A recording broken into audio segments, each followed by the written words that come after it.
Ok, vamos a la cita. Romanos capítulo 13, versículo 11 y 12. Y anoche que yo estaba preparando esto, de verdad mi corazón ardió tanto. Estoy bien emocionado de poder compartir estos domingos esto que quiero hablarles. Creo que voy a tener como 3 domingos, porque después vamos a tener un matrimonio invitado. Pero 3 domingos voy a hablar de esto. ¿Vale? Aquí está. Romanos capítulo 13, versículo 11 y versículo 12. Dice: y esto, conociendo el tiempo. Grite esa frase conmigo. 2, 3. Conociendo el tiempo. Dice que es ya hora de levantarnos del sueño. Amén. Porque ahora está más cerca de nosotros. Diga conmigo, está más cerca de mí. ¿Qué está más cerca de ti? Nuestra salvación, que cuando creímos. Yo creí en Jesús el 9 de enero de 1986. Era un chamaco de 14 años y medio.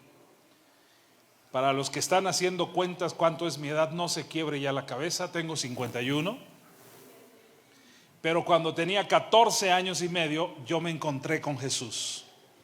Y han pasado 36 años, y dice este versículo: está más cerca mi salvación que cuando creí. Versículo 12: la noche está avanzada y se acerca el día.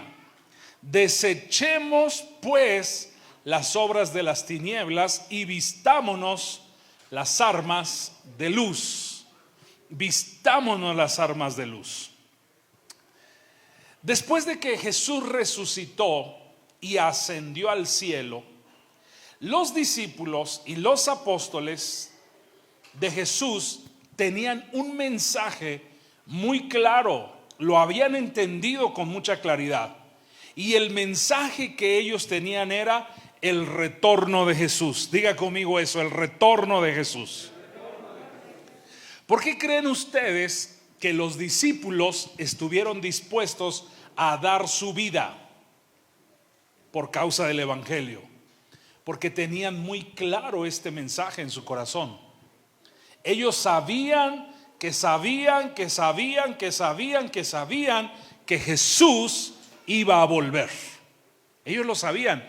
De hecho, los discípulos y los apóstoles esperaban que en el tiempo de ellos Jesús regresara. Ellos lo esperaban. Así que no les afligía mucho el perder la vida, el que los mataran, el que los golpearan, el que los persiguieran, el que los metieran a la cárcel. A ellos no les importaba eso, porque ellos tenían puesta su mira en este mensaje: Jesús va a regresar. Y mire, Jesús lo mencionó varias veces. En todo su caminar, su ministerio en la tierra, Jesús lo mencionó varias veces.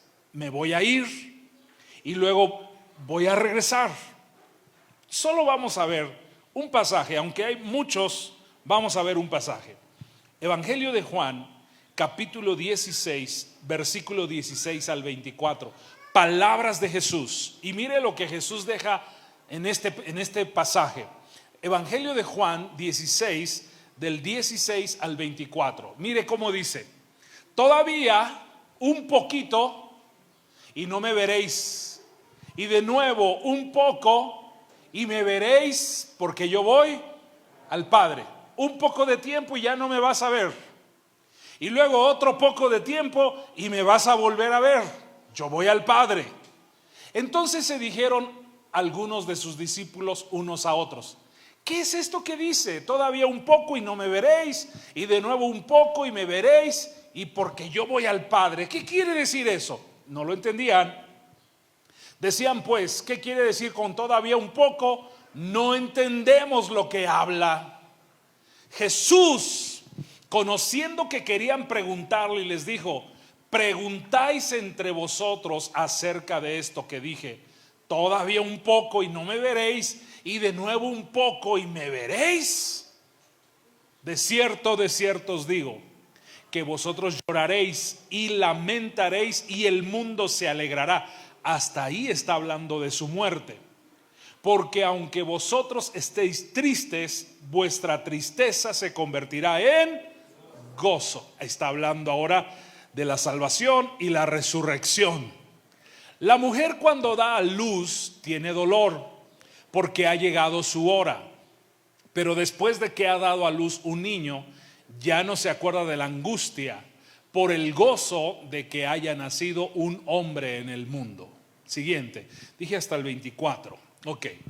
También vosotros ahora tenéis tristeza, pero os volveré a ver. ¿Qué está diciendo? Que nos volverá a ver. Levanta tu manita y di conmigo: Jesús quiere volverme a ver. ¿Cuántos dan gloria a Dios por eso? Él quiere verte cara a cara, no en espíritu. Nosotros lo sentimos en espíritu y sabemos que Jesús está aquí, pero no lo vemos. Él quiere que veamos sus ojos, que veamos su cara. Pero os volveré a ver y se gozará vuestro corazón y nadie les va a poder quitar ese gozo. Nadie se los va a quitar. Ya será algo permanente. En aquel día no me preguntaréis nada. De cierto os digo, que todo cuanto pidiereis al Padre en mi nombre os lo dará. Y el 24 dice: hasta ahora nada habéis pedido en mi nombre, pedid y recibiréis para que vuestro gozo sea cumplido.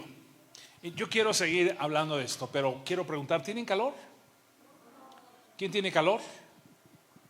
¿Sí? ¿Les pongo la ventilación? ¿Sí o no? Yo aquí ya me parezco de esas carnitas que están en la vitrina con tantas luces. Aquí ya me siento como chicharrón aquí. Vamos a ponerla, por amor a mí, no por amor a ustedes, por amor a mí. Ok. ¿Qué dijo? Un poquito y no me vas a ver. Luego un poquito y me vas a volver a ver. Jesús lo dijo. ¿Sale? Hay muchos otros pasajes donde Jesús habla de que Él se iba a ir, pero que también iba a regresar. Y el día que Él ascendió al cielo, los discípulos recibieron la visita de un ángel y el ángel les da un mensaje. Hechos capítulo 1, versículo 9 al 11. Estamos viendo que ellos entendían bien claro este mensaje. Ellos lo tenían muy plantado en su corazón. ¿Cuál era el mensaje? Que Jesús iba ¿a qué? A regresar. ¿Cuál era el mensaje? No los oigo todos. ¿Cuál era el mensaje? Jesús va a regresar. Ese es el mensaje. Ellos lo tenían plantado en su corazón. Por eso dieron su vida. Por eso no les importó pasar lo que pasaron, porque esto era la esperanza de ellos. Jesús se va y dice que ellos se quedan viendo al cielo y viene un ángel y les habla. Y habiendo dicho estas cosas, viéndolo ellos, fue alzado y le recibió una nube. Yo quiero que diga esa frase porque en un ratito voy a hablar de esta nube. Diga conmigo: y le recibió una nube. ¿Quién recibió a Jesús en el cielo? Una nube. Ok, no pierda de vista eso porque eso es profético. En un ratito voy a volverlo a tocar. Y le recibió una nube que le ocultó de sus ojos. Versículo 10. Y estando ellos con los ojos puestos en el cielo, entre tanto que él se iba, he aquí se pusieron junto a ellos dos varones, estos son ángeles, con vestiduras blancas, los cuales también les dijeron: varones galileos, ¿por qué estáis mirando al cielo? Este mismo Jesús que ha sido tomado de vosotros al cielo, y vea el mensaje, así que vendrá, regresará, volverá, todos los sinónimos que usted quiera ponerle. Así vendrá como le habéis visto ir al cielo. Entonces, primero Jesús lo dice: yo me voy, no me van a ver, pero después de un tiempo voy a regresar. Ahora los ángeles también lo están diciendo. Pero para los cristianos de la primera iglesia, el retorno de Jesús era algo que ellos esperaban con mucha ansiedad, que ya regrese, que ya regrese, que ya vuelva Jesús. Y vamos a ver la expresión de Pablo. Primera de Corintios 16, 22. Primera de Corintios 16, 22. Esta era la expresión de Pablo. Ahí está. El que no amare al Señor Jesucristo sea, ¿qué dice? Anatema. Ahora vea la frase con la que termina el versículo. ¿Qué dice? Todos juntos, 2, 3. El Señor viene. ¿Qué dijo Pablo? No. Eso es una traducción. El Señor viene es una traducción. Pero Pablo dijo ahí, en el original griego, dijo Maranatha, griego, Maranatha, y significa el Señor viene, el Señor va a regresar. Pero él está diciendo, sea maldito, sea anatema el que no ame al Señor Jesucristo. Maranatha, así terminó. Maranatha, grita fuerte, Maranatha. ¿Qué estás diciendo? El Señor viene, el Señor va a regresar. Voltea con alguien y planta eso en su corazón, en su mente por lo menos. Dile, el Señor va a regresar. ¿Cuál era entonces el mensaje que ellos tenían muy claro? Que Jesús va a regresar. Ese era el mensaje que ellos tenían muy claro. Jesús va a regresar. Pero ¿qué creen? Para el mundo cristiano de este tiempo, la venida de Jesús es un tema demasiado ignorado. Otra vez lo voy a decir. Para este tiempo, en el mundo cristiano, la venida de Jesús es un tema demasiado ignorado. Y como la gente lo ignora, pues no lo anhela, no lo desea. Sin embargo, creas o no creas, lo conozcas o lo ignores, esto va a suceder. Esto va a suceder. No lo digo yo, lo dice la Biblia. ¿Cuántos creen que la Biblia es real? ¿Cuántos creen que la Biblia es la palabra de Dios?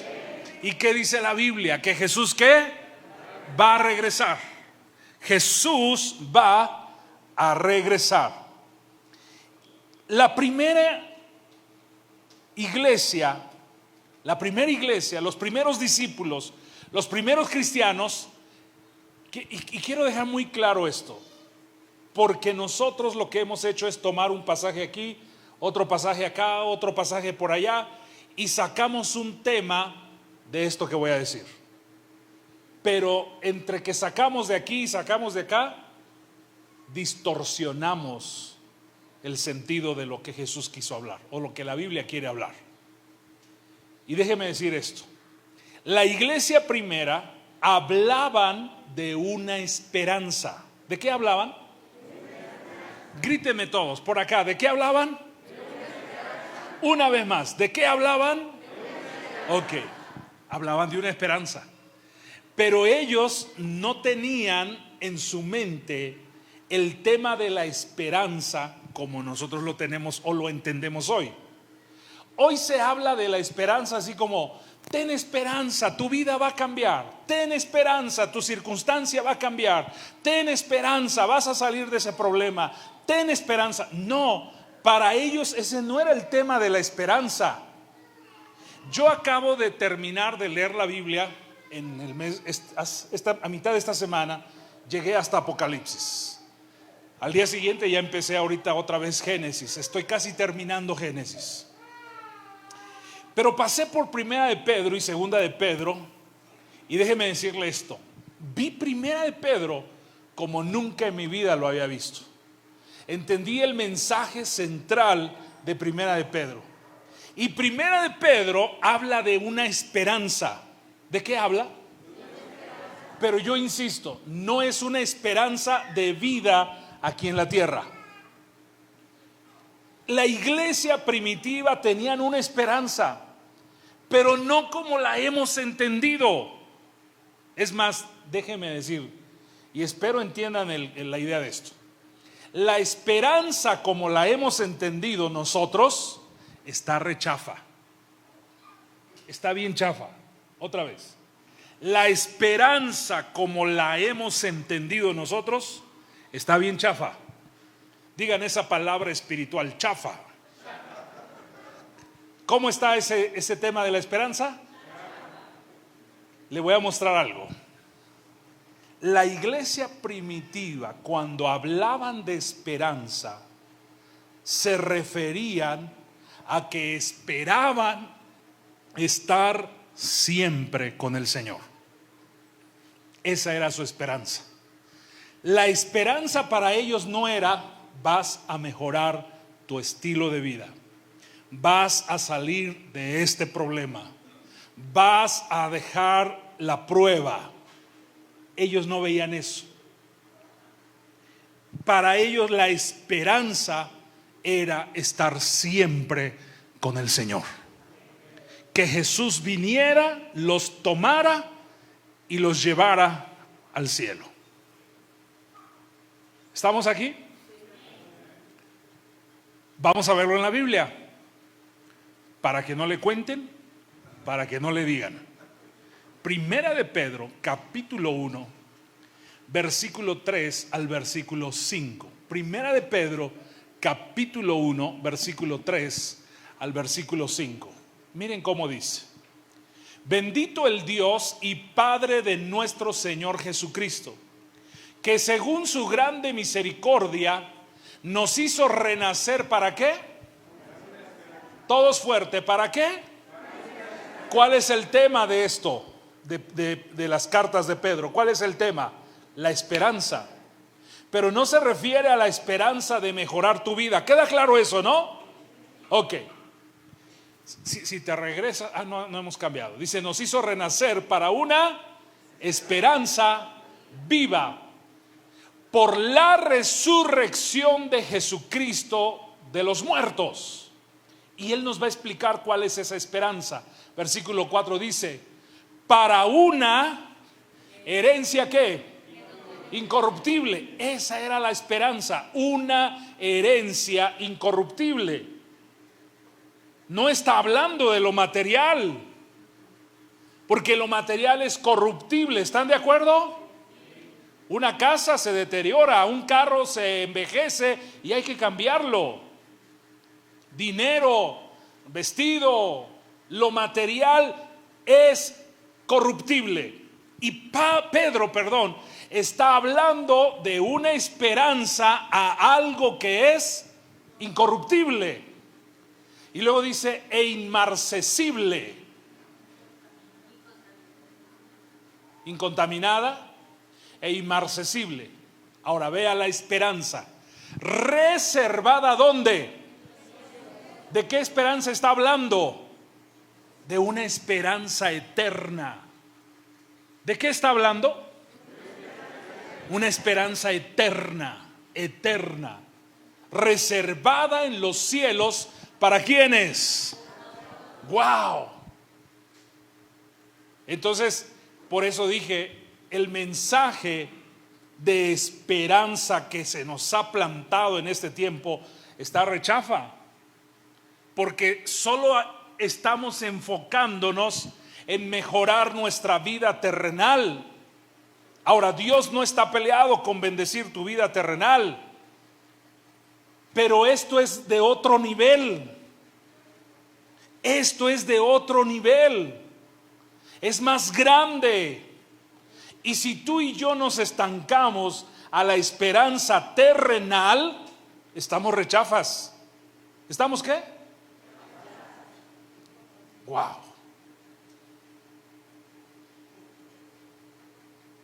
¿Cuál es el mensaje que más se predica en estos tiempos en las iglesias? Dios te quiere prosperar, Dios te quiere bendecir, y yo creo que Dios bendice, y yo creo que Dios prospera, pero estamos lanzando un mensaje o plantando un mensaje en la mente, en el corazón, equivocado, porque entonces nuestros ojos están más en lo terrenal. Y cuando yo vi esto en Primera de Pedro, entendí todo lo que quiso decir Primera de Pedro, toda la carta, 5 capítulos. Ustedes tienen que leer Primera de Pedro con este enfoque, que está hablando de la salvación eterna, está hablando de lo eterno. ¿Estamos aquí, muchachos? Ahora, nuestra esperanza en esta vida debe ser que Jesús va a volver y nos va a llevar para estar con Él para siempre.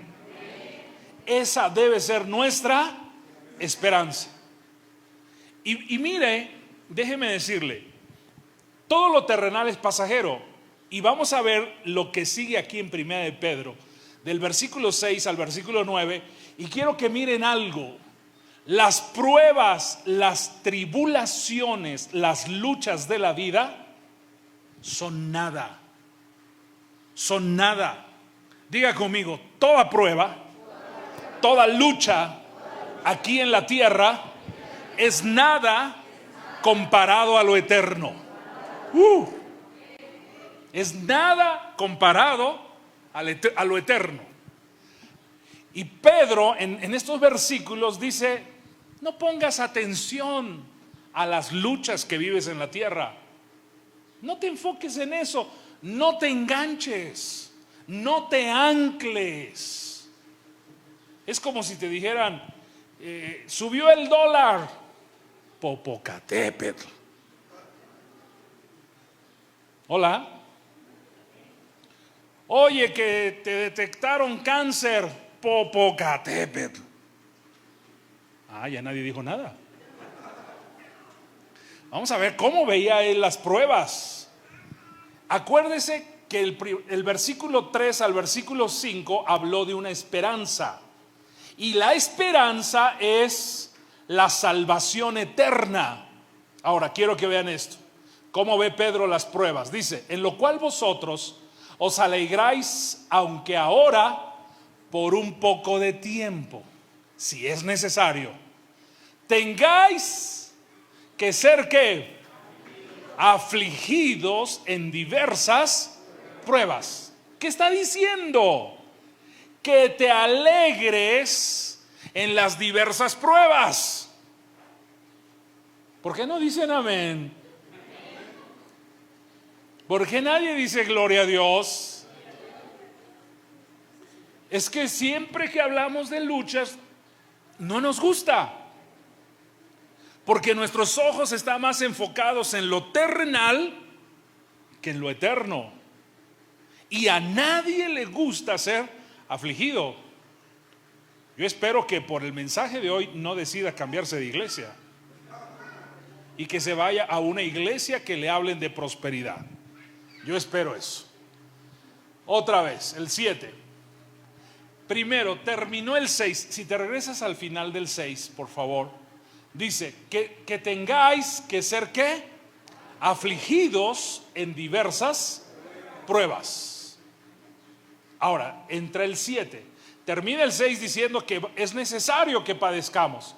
El 7 dice: ¿por qué es necesario la prueba? Versículo 7 da la respuesta: para que sea sometida a prueba vuestra ¿qué? ¿Para qué son las pruebas? Para probar mi fe. ¿Qué tan firme permanezco en Dios? Y si tengo dinero y el dinero me aleja de Dios, entonces mi fe no es sólida.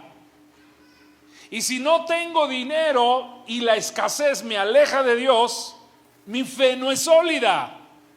Lo que él está diciéndonos es: tenemos una esperanza eterna, incorruptible, inmanchable, inmarcesible. No pongas, lo que nos está diciendo aquí es: no pongas tus ojos en lo terrenal. Voltea con alguien y dile: elévate a otro nivel.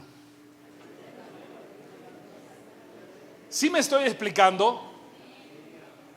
Tener los ojos en las cosas de la tierra es quedarnos abajo.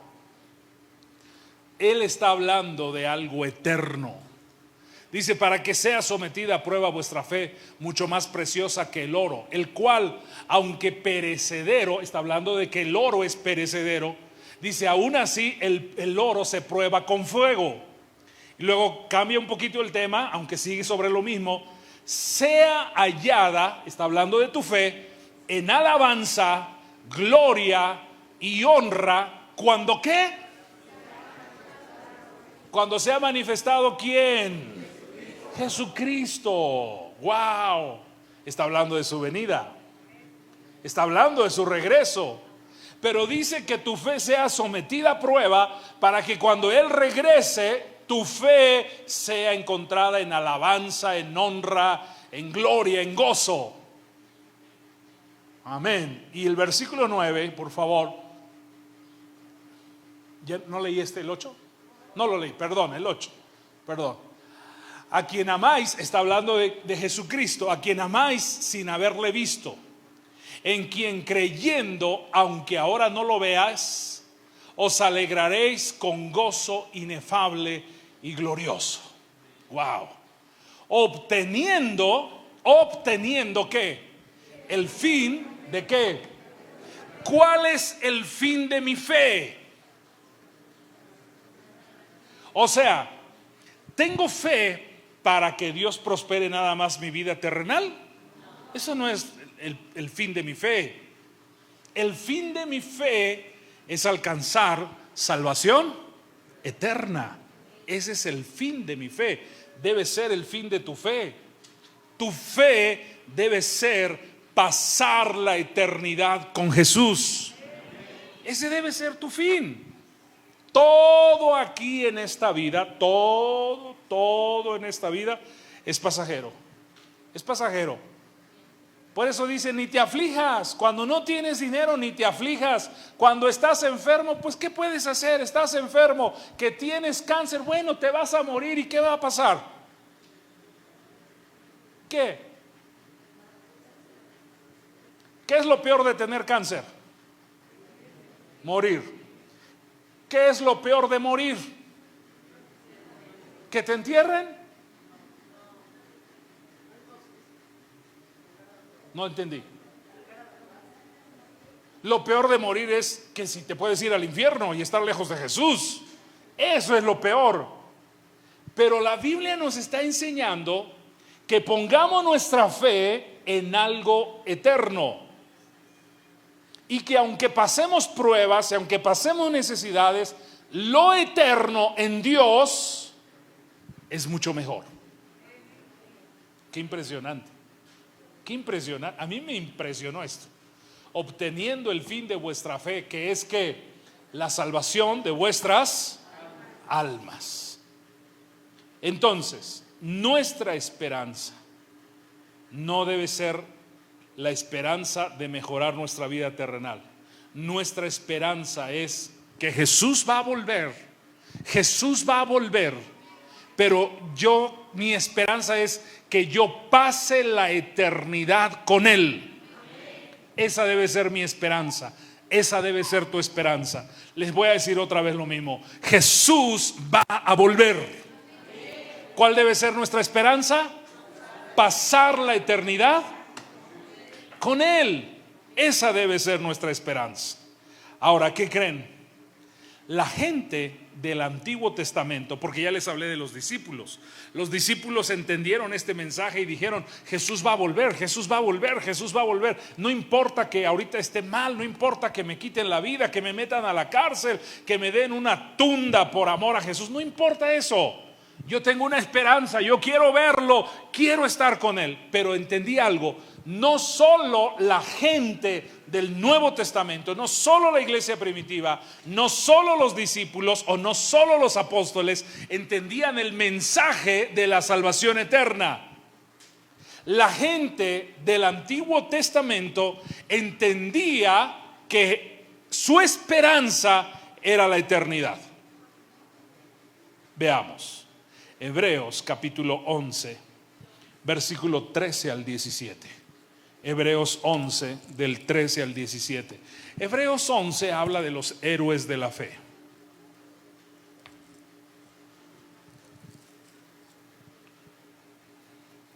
Hebreos 11, del 13 al 17.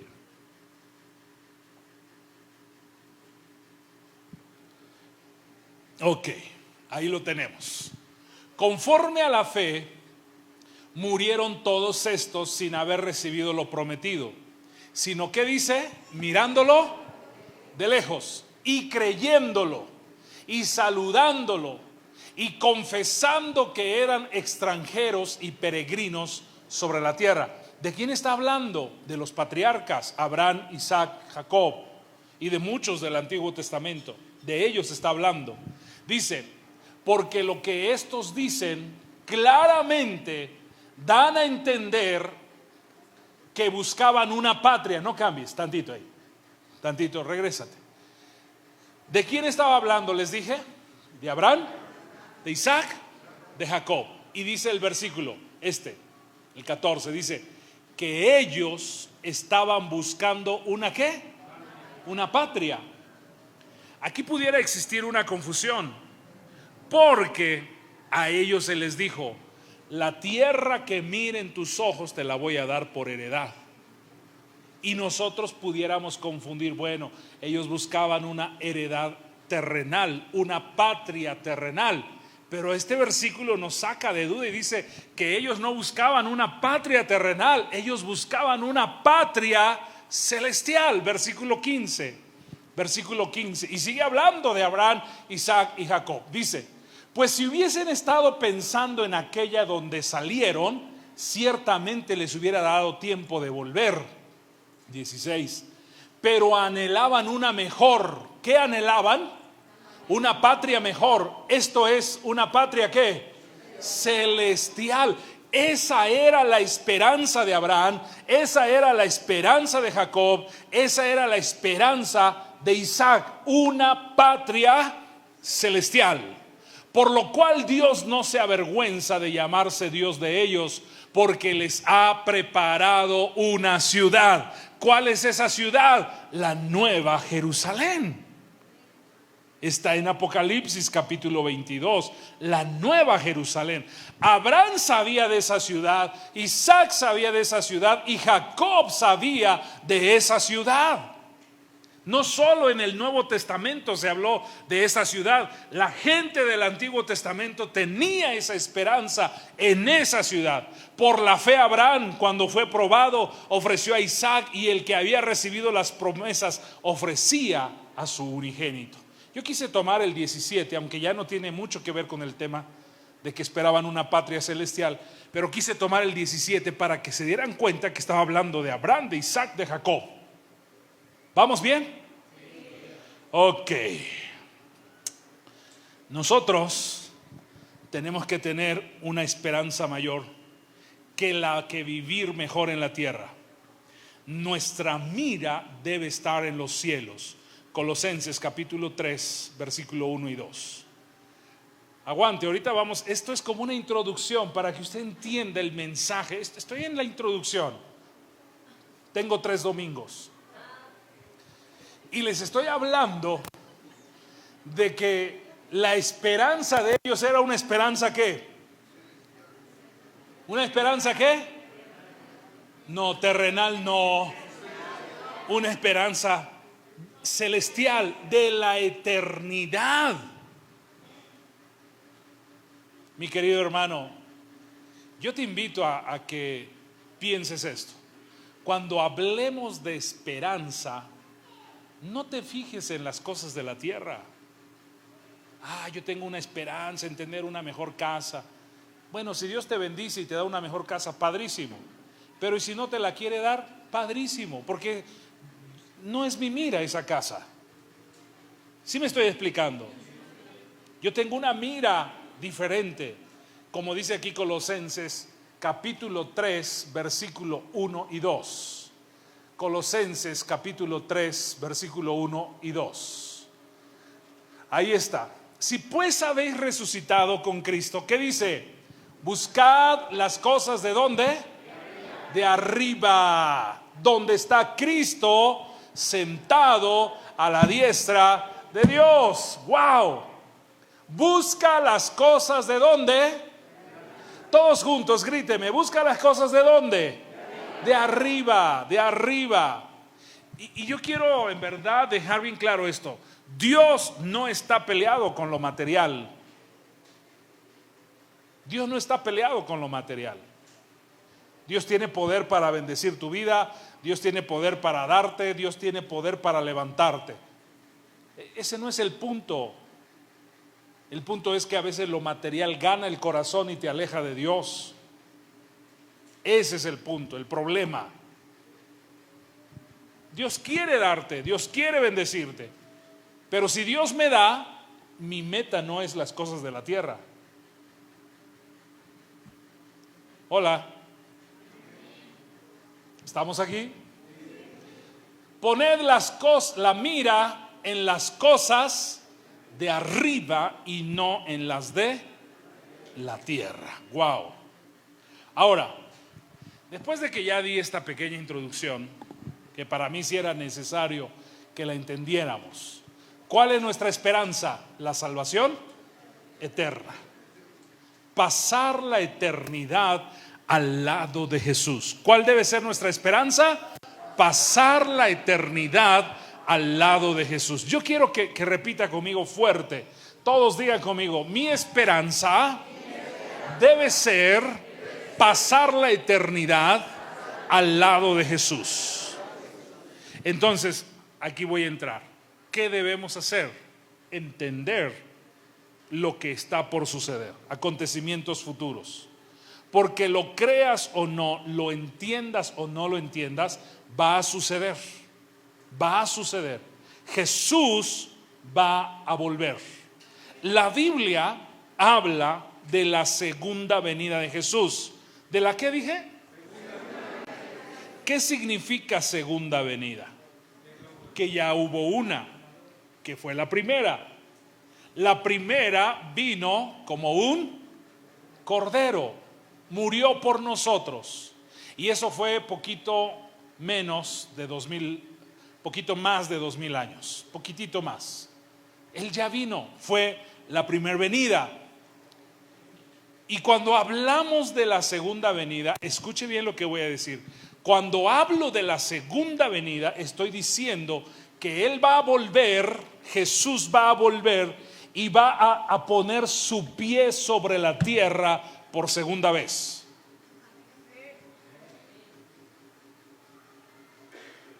Lo digo otra vez. La primera vez Él caminó sobre esta tierra como hombre. Murió, resucitó y se fue. La segunda vez va a venir como león y va a poner su pie sobre la tierra y va a volver a caminar sobre esta tierra. Ya no por 33 años o por 7 años o por 3 años y medio. Va a caminar sobre esta tierra por 1000 años. 1000 años Jesús va a caminar sobre esta tierra. Quiero que lo veamos sustentado en la Biblia, ¿vale? Apocalipsis 1:7. Son temas que ya no se hablan. Ya no se habla esto en las iglesias. Apocalipsis 1:7 dice: he aquí viene. Ahora, ¿se acuerdan que les dije en Hechos capítulo 1 versículo 9, cuando el ángel dice, escúcheme, cuando el ángel dice, así como le habéis visto ir en la nube, así vendrá? Ahora quiero que vean esto, pongan su atención en estos pasajes, en las palabras. He aquí viene ¿con qué? Las nubes. No dice viene en la nube o en las nubes. Viene con las nubes. En un momento les voy a mostrar eso. quiero seguir poniendo el fundamento de que Él va a poner su pie sobre la tierra. He aquí viene con las nubes y todo ojo le verá. Todo ojo le verá. ¿Cómo puedes ver un acontecimiento hoy que está sucediendo del otro lado del mundo? ¿Cómo lo ves hoy? Redes sociales, ¿sí o no? Redes sociales, todo ojo le verá. Y luego dice, y los que le traspasaron, está hablando de los judíos, y todos los linajes de la tierra, ahora está hablando de todas las naciones, harán lamentación por él, se van a afligir por él. Los judíos primeramente, porque cuando él venga, los judíos van a reconocer que era el que crucificaron hace más de 2000 años.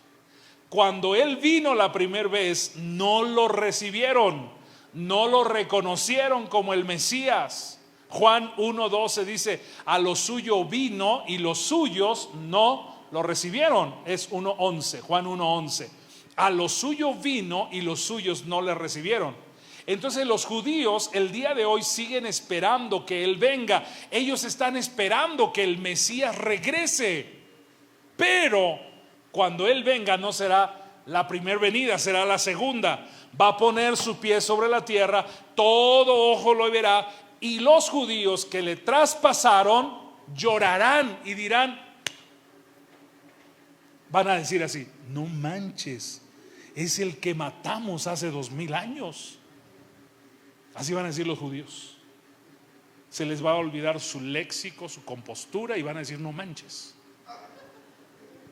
es el que matamos hace 2000 años, es el que traspasamos, es al que le traspasamos el costado, las manos, es Él.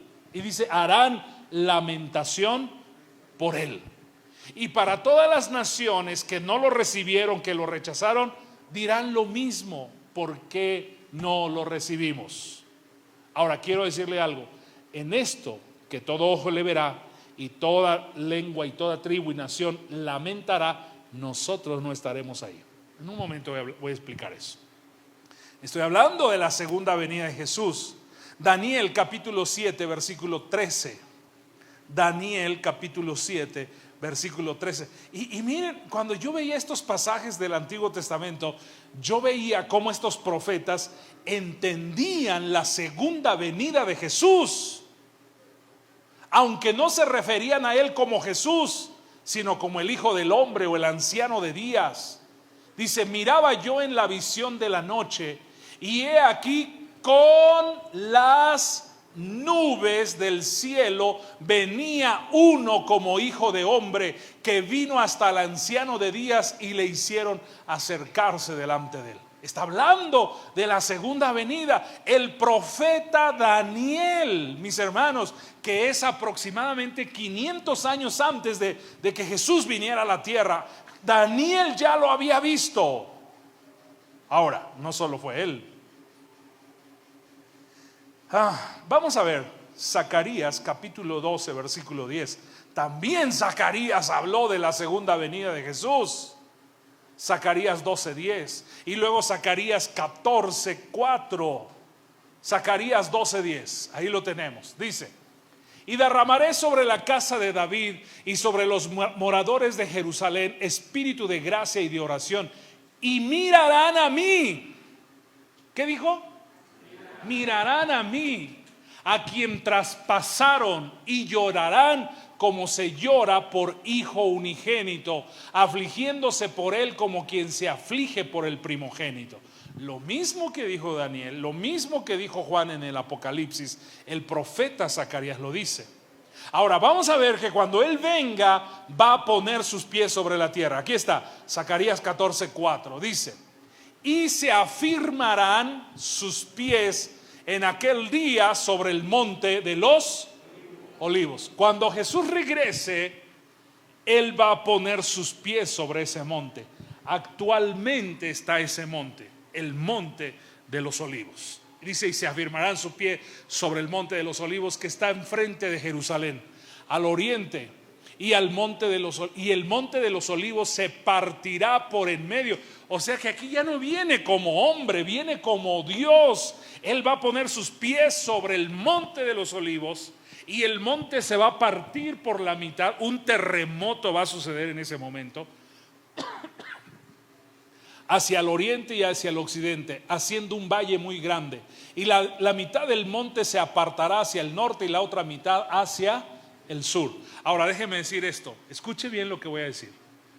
Cuando Salomón y los reyes construyeron esta ciudad de Jerusalén, estamos hablando desde los tiempos de Salomón, de los reyes, de David.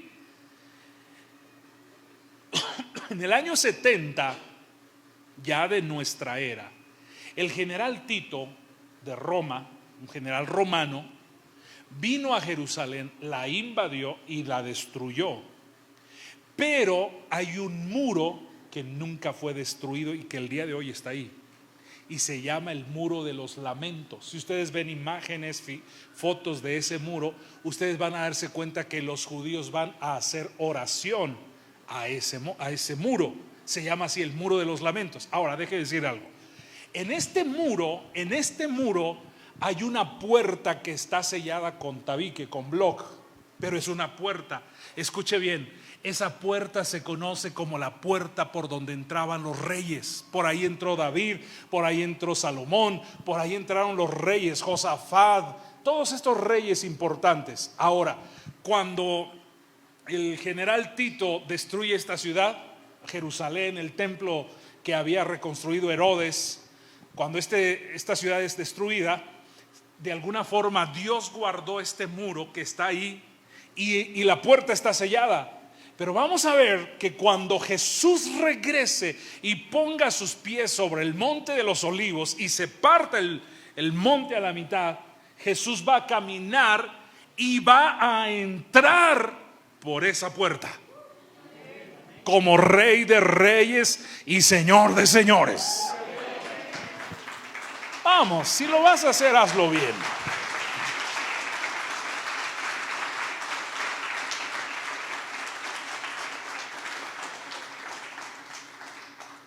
Y veamos una más, cómo Jesús habla de esta segunda venida. Mateo capítulo 24, versículo 30. Mateo 24, 30. Jesús habla de esta segunda venida. Diga fuerte, grite conmigo, Jesús va a volver. ¿Cuántos lo creen? Digan amén. Ok, Mateo 24, 30. Estamos viendo lo que dice la palabra de Dios. No lo que dice Hugo, no lo que piensa Hugo, lo que dice la palabra de Dios. Entonces aparecerá la señal del Hijo del Hombre. ¿Dónde? En el cielo. Y entonces lamentarán todas las tribus de la tierra y verán al Hijo del Hombre viniendo sobre las nubes del cielo con gran poder y gran gloria. Ese es Jesús. Ese es Jesús. Amén. Y puedo hablarles mucho más pasajes, mucho más cosas, pero yo tengo solo 3 domingos. Esto es como para un curso de 3 meses. Y solo tengo 3 domingos. Ahora,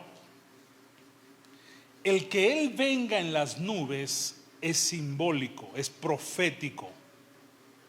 Esto nos dice, mis hermanos, que las nubes representan gentes.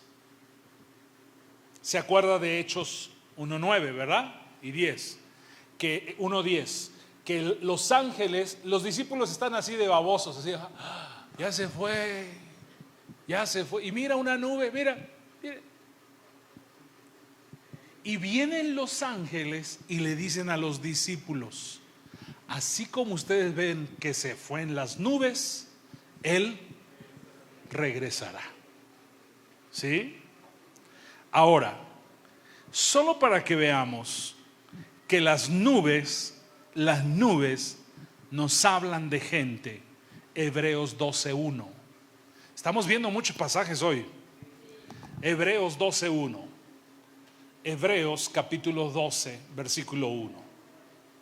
Por tanto, nosotros también, teniendo en derredor nuestro tan grande, ¿qué dice? ¿Nube de qué, mis hermanos? Es que puede ser la nube de Google, ¿no? El Drive. No está hablando de eso. ¿Nube de qué? O sea, las nubes atestiguan. Entonces no está hablando literal de nubes, está hablando de gente. Está hablando de gente. ¿De qué está hablando?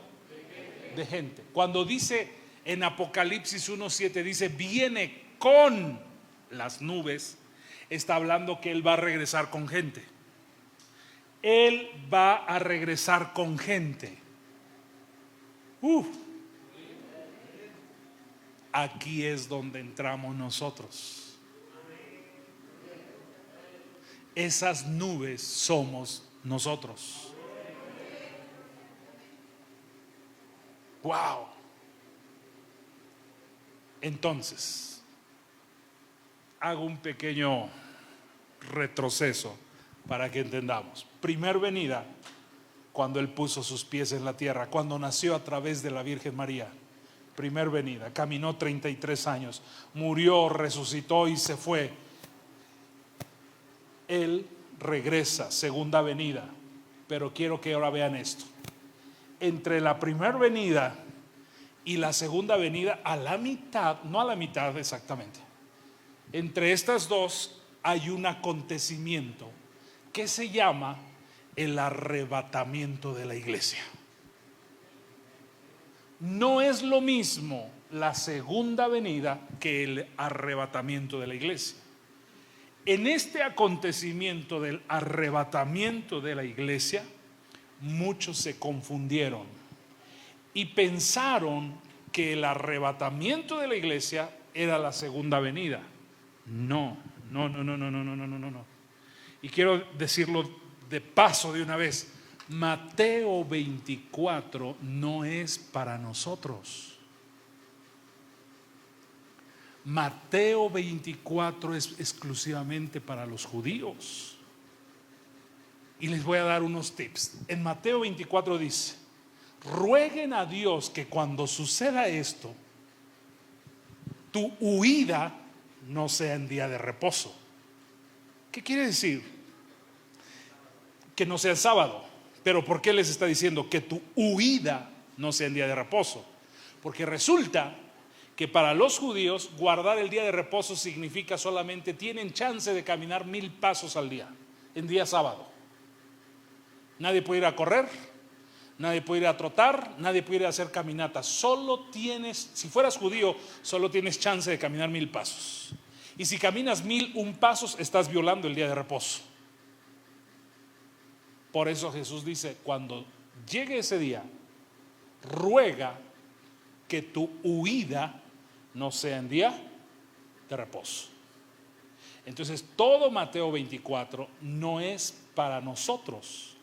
Mateo 24 es para la segunda venida. Y ahora quiero enfocarme aquí un poquito. Denme unos minutos.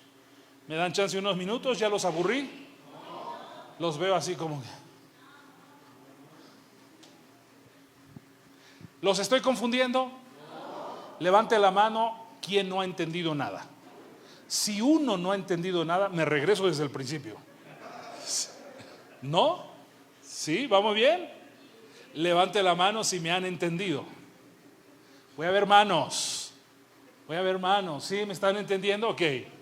Ok, ya vamos bien entonces. Gracias, Señor Jesús. Primer venida, cuando nació, caminó, murió, resucitó y se fue. Segunda venida, todo ojo le verá, pondrá sus pies sobre la tierra. Vendrá como Rey de Reyes, Señor de Señores. Pero antes de esta segunda venida, antes de la segunda venida, está el arrebatamiento de la iglesia. ¿Qué es el arrebatamiento de la iglesia? Se manejaba como el rapto. No existe la palabra rapto. Lo que la Biblia dice es arrebatamiento. Vamos a ver, Primera de Tesalonicenses, capítulo 4, versículo 13 al 17. Primera de Tesalonicenses 4, del 13 al 17. ¿Les latería que mis apuntes de estos 3 domingos lo tengamos todos por escrito? Ok. Primera de Tesalonicenses 4, del 13 al 17. Esto que vamos a leer es el arrebatamiento de la iglesia. Tampoco queremos, hermanos, que ignoréis acerca de los que duermen. Y cuando dice ahí duermen, se refiere a morir. No quiero que ignores acerca de los que están muriendo y que son cristianos. Luego dice, para que no te entristezcas como los otros. Y vea qué palabra está usando. ¿Qué palabra? ¿Que no tienen qué? Esperanza. Ahora, que yo entendí primera de Pedro, que habla de la esperanza eterna y no de la esperanza terrenal. Mis hermanos, este pasaje o este versículo atrás me da más claridad. Dice, no quiero que estés triste. No quiero, dice Pablo, que estés triste por los que murieron y eran cristianos. Y no quiero que estés triste como los otros que no tienen esperanza. Quiere decir que nosotros sí tenemos una esperanza, o debemos tener una esperanza eterna, no terrenal, una esperanza eterna. Ok, versículo 14. ¿Cuál es nuestra esperanza? El 14. Porque si creemos que Jesús murió y resucitó, así también traerá Dios con Jesús a los que murieron o durmieron en Él. En Él, diga fuerte, en Él. Ok, el día del rapto está diciendo que Él va a levantar a los muertos que murieron en Jesús. Que murieron en Jesús. Él no va a levantar a los muertos que murieron sin Jesús. Solo los que murieron en Jesús. Como el ladrón que murió a su derecha y le dijo, acuérdate de mí cuando vengas en tu reino. Ese va a resucitar. Ese va a resucitar. Pablo va a resucitar. Pedro va a resucitar. Los santos del Antiguo Testamento van a resucitar. Los cristianos que murieron ahora en esta pandemia, que fueron muchísimos, pastores murieron muchísimos, van a resucitar. Si tuviste un familiar que murió y era cristiano, va a resucitar. Y si tuviste un familiar que no era cristiano y esperas que resucite ahí, sí va a resucitar, pero no aquí. La Biblia habla de una segunda resurrección más adelante, pero dice, bienaventurados los que tienen parte en la primera resurrección, no en la segunda. Aquella es para juicio eterno.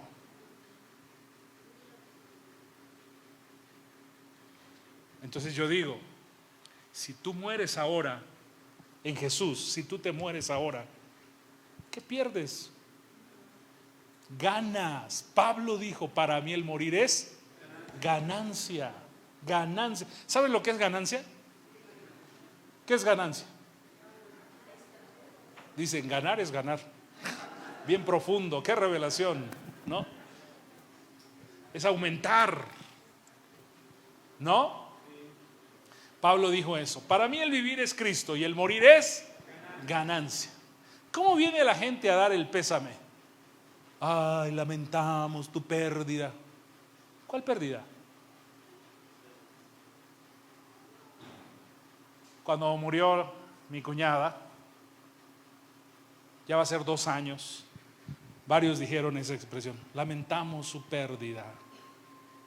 Tú sabes, 3 meses antes de que ella muriera, 2 meses, Dios la movió a arreglar un montonal de cosas, a arreglar relaciones con las gentes, con las personas, con su familia, a ponerse bien a cuentas con Dios. Qué bonito es, qué padrísimo, porque si la muerte te llega de sopetón y no te arreglaste, pues quién sabe, ¿verdad? pero mi cuñada no. Y vino la gente y nos decía, lamentamos su pérdida. Y decimos, sí duele, sí lastima, pero ¿cuál pérdida? ¿Cuál pérdida? El morir en Cristo es ganancia. Ella ganó. Ella ahorita ya no está batallando como nosotros, porque si nosotros batallamos como seres humanos y en el batallar nos resbalamos y en una de esas no entramos al cielo.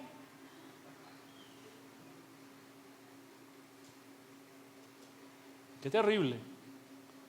Y ella está ya adorando.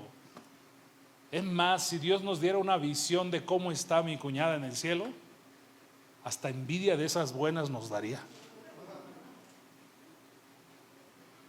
Yo le dije a Jesús, ahora que me dio COVID y que estuve al borde de la muerte, yo le dije a Jesús, aquí flojito y cooperando, Señor. Y no me hizo caso. No me hizo caso. Sigamos leyendo porque se empieza a poner bueno. Por lo cual os decimos esto en palabra del Señor, que nosotros que vivimos, que habremos quedado, ¿hasta dónde? La venida del Señor, no nos adelantaremos a los que ya murieron o durmieron. 16. Porque el Señor mismo, con voz de mando, con voz de arcángel y con trompeta de Dios, descenderá del cielo, y los muertos en Cristo, ¿qué dice? Resucitarán primero. Amén. 17. Luego, nosotros los que vivimos, los que hayamos quedado, vea eso, ahí está una palabra clave, seremos ¿qué? Arrebatados juntamente con ellos. ¿A dónde? Este acontecimiento, Jesús no va a poner su pie sobre la tierra. Desde las nubes Él va a tocar una trompeta. Turú, turú, turú, turú. Y en ese momento todos los que murieron en Jesús van a resucitar. Van a resucitar. Y si a nosotros nos toca estar vivos, ahorita les voy a leer un pasaje. ¿Qué nos va a suceder? Nosotros seremos levantados. Los que resucitan se van con Jesús a las nubes. Y nosotros, después de que ellos ya subieron en el primer viaje, nosotros subimos. Y luego dice ahí, seremos arrebatados juntamente con ellos en las nubes. Y vea la expresión, para recibir al Señor, ¿dónde? En el aire. Y la expresión final me encanta, dice, y así estaremos siempre con el Señor.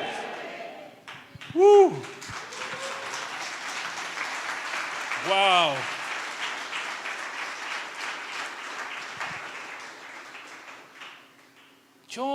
Yo decía, qué padre. Por muchos años dije, qué padre, Jesús va a volver antes de su segunda venida, nos va a llevar. Qué padrísimo. Pero en mi mente, en mi corazón, yo hacía una pregunta: ¿por qué tienes que hacer todo ese show? Y un día escuché acá adentro en mi corazón, muy fuerte: porque te amo y quiero estar contigo para siempre. Por eso el arrebatamiento, porque Jesús quiere estar contigo para siempre. Para siempre. Es su deseo de Él que tú estés con Él para siempre. Esa es nuestra esperanza. Ahora, déjeme terminar.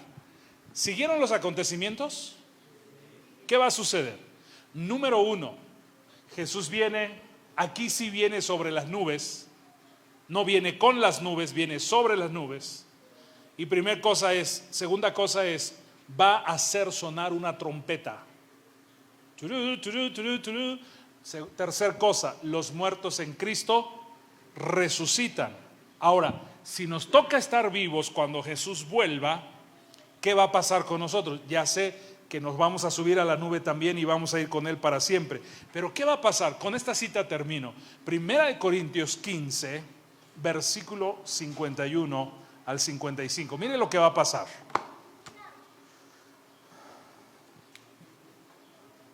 Primera de Corintios 15, del 51 al 55. ¿Cuántos me han seguido hasta aquí?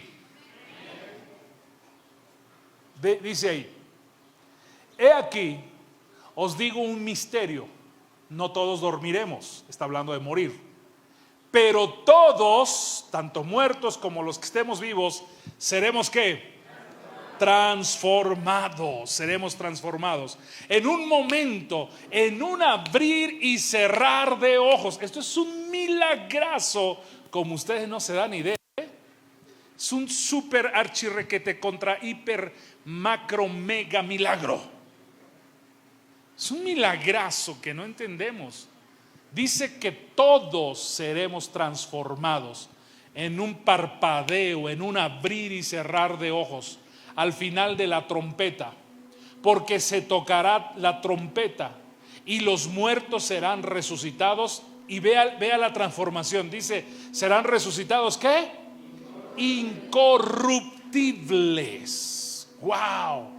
O sea, si alguien murió de cáncer, en Cristo, creyendo en Jesús, Él va a resucitar, pero va a resucitar sin cáncer, incorruptible. Si alguien murió con un ojo de pescado en los pies, cuando resucite, todo lo corruptible será quitado. Así que si estás buscando las pomadas para las estrías o estrías, hasta ese momento, toda cicatriz, toda deformidad, toda cosa fea en nuestros cuerpos corruptibles, porque ahorita es lo que tenemos, un cuerpo corruptible. Polvo somos, al polvo volvemos. ¿Sí me estoy explicando? Tenemos un cuerpo corruptible, se está deshaciendo. Mírate al espejo, ya no estás tan guapo o guapa como cuando tenías 13, 14 años. Si tú muestras una foto de cuando tenías 14 y ahorita que tienes 60, espantas. ¿A poco eres tú? ¿Verdad? Un día una amiga de mi esposa nos visitó allá a la casa y mi esposa le estaba enseñando fotos. Y sacó mi esposa una fotografía que está ella sentada con un muchacho bien delgadito, talla 28. Y le dice su amiga a mi esposa: ¿y no se enoja Hugo que tengas esta foto de tu ex? Y ella le dice: no es mi ex, es él. Antes yo era un Ken, ¿verdad? Hoy soy así como Barney. O sea, todo cambió, todo cambió. Todo cambió. Y entonces la Biblia dice que seremos transformados. Seremos transformados. Esas patas de gallo que te espantan no son de gallo, son de guajolote. Esas patas van a desaparecer. Esas llantas, eso que no has podido vencer, va a desaparecer. Seremos transformados, dice, en un abrir y cerrar de ojos al final de la trompeta, porque se tocará la trompeta y los muertos serán resucitados. ¿Qué dice? Incorruptibles. Y el final del versículo dice: y nosotros seremos ¿qué? Gloria a Dios. Nosotros seremos transformados. Amén. Ahora, yo no entendía por qué Dios tiene que transformarnos, hasta que me di cuenta que vamos a tener que viajar a la velocidad de la luz, porque seremos como los ángeles. Y con un cuerpo como el que tenemos, hermano, si te subes a la montaña rusa y te andas orinando, o sea, imagínate viajar a una velocidad. ¡Chum! Necesitamos un cambio. No puedes ir al cielo sin una transformación. 53. ¿Hasta cuál dije? Hasta el 55, ¿verdad? Ya estoy acabando, deme chance, deme chance. 53 dice: porque es necesario que esto corruptible se vista de incorrupción y esto mortal se vista de ¿qué? De inmortalidad. 54. Y cuando esto corruptible se haya vestido de incorrupción y esto mortal se haya vestido de inmortalidad, entonces se cumplirá la palabra que está escrita: sorbida es la muerte en victoria. ¿Qué está diciendo? Que la muerte ya no nos volverá a tocar jamás. Jamás moriremos. Y finalmente el 55, aquí acabamos. ¿Dónde está, oh muerte, tu aguijón? ¿Y dónde, oh sepulcro, tu victoria? Uf, wow, poderoso.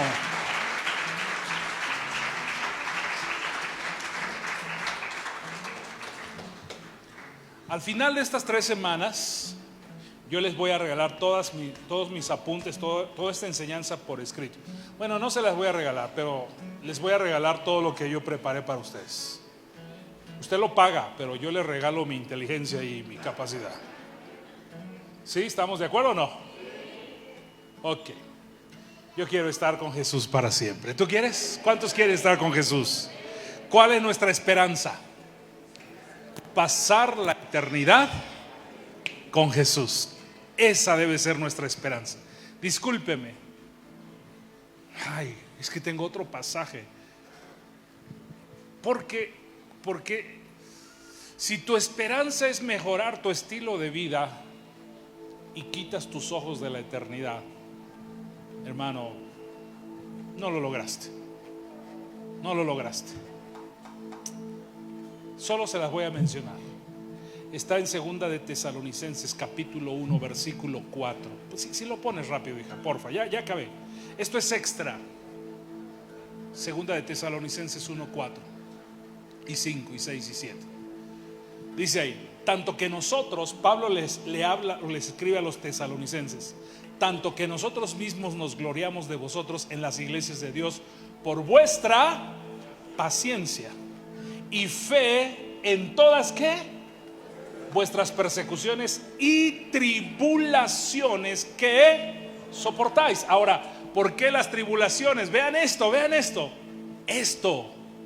Esas luchas, esas tribulaciones, dice, es demostración del justo juicio de Dios, para que seas tenido por digno del reino de Dios, por el cual asimismo padecéis. ¿Entendieron eso? No lo entendieron. No lo entendieron. El de atrás, el versículo 4 dice que debemos soportar luchas, pruebas, tribulaciones. Y el versículo 5 dice que es justo que padezcamos para que seamos tenidos por dignos de heredar el reino de los cielos. Déjeme decirle esto: si Jesús padeció, ¿por qué hijos o qué carajos te hace pensar que tú no debes padecer? Hola. Otra vez, si Jesús padeció, ¿por qué crees que tú y yo no debemos padecer? ¿Somos mayores que Él? Luego entonces, nada que ver con el mensaje de la prosperidad. Nada que ver. Sí debemos tener una esperanza, y es la esperanza eterna. El otro día dije, cumplí 51 años. El miércoles 6 de abril. ¿Cuántos cumplí? Voltea con alguien y dile: debemos el pastel y el regalo. ¿Sí? Ok. Escuche, me pasó esto, honestamente. Desde como el año pasado he venido batallando en mi mente, en mi corazón, porque creo que estoy cada día más cerca. No sé cuánto sea cerca, pero estoy más cerca de terminar mi carrera. No sé cuánto, puede ser 20 años, 30 años, pero es más cerca que hace 30 años. Y ahora que he estado pensando mucho esto, que estoy más cerca, honestamente estoy tratando de poner mis ojos en la eternidad como nunca antes lo había hecho. Estoy más cerca. Estoy más cerca. Ponte en tus pies. ¿Qué tenemos?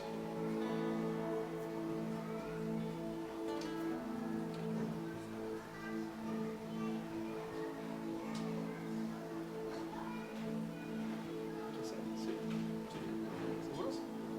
¿Convencidos? Levanta tus manos. Di conmigo, Jesús va a volver. Mi hermano, pero no lo digas tristón, ¿verdad? Ay, Jesús va a volver. Les cuento esto. Escuche. Un joven un día oyó, esto fue real, esto fue real, y pasó en la iglesia donde nosotros estábamos. Un joven oyó que Jesús venía y él no se había casado y hizo una oración: Señor Jesús, déjame caso, por favor, dame chance, me caso y después ven cuantas veces quieras. Y después de que se casó, a los 2 años ya andaba rogando: por favor, ya ven, Señor, por favor, ya ven. No anheles la venida de Jesús como para salir de la bronca. El anhelar la venida de Jesús es porque queremos estar con Él por siempre. Por siempre. Levanta tus manos, di conmigo: Jesús, quiero estar contigo por siempre, por toda la eternidad. Quiero estar contigo. Dile conmigo: limpia mi corazón, limpia mi mente. A partir de hoy, mi esperanza es la eternidad, estar contigo para siempre.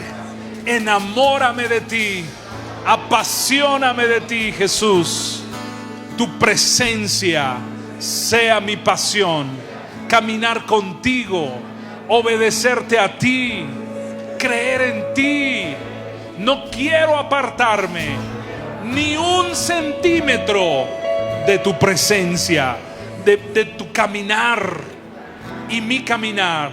Quiero alinear mi corazón, mi voluntad, mis pensamientos, mis sentimientos, alinearlos a los tuyos.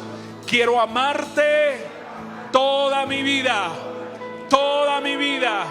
Quiero amarte para siempre, querido Jesús. Amén y amén.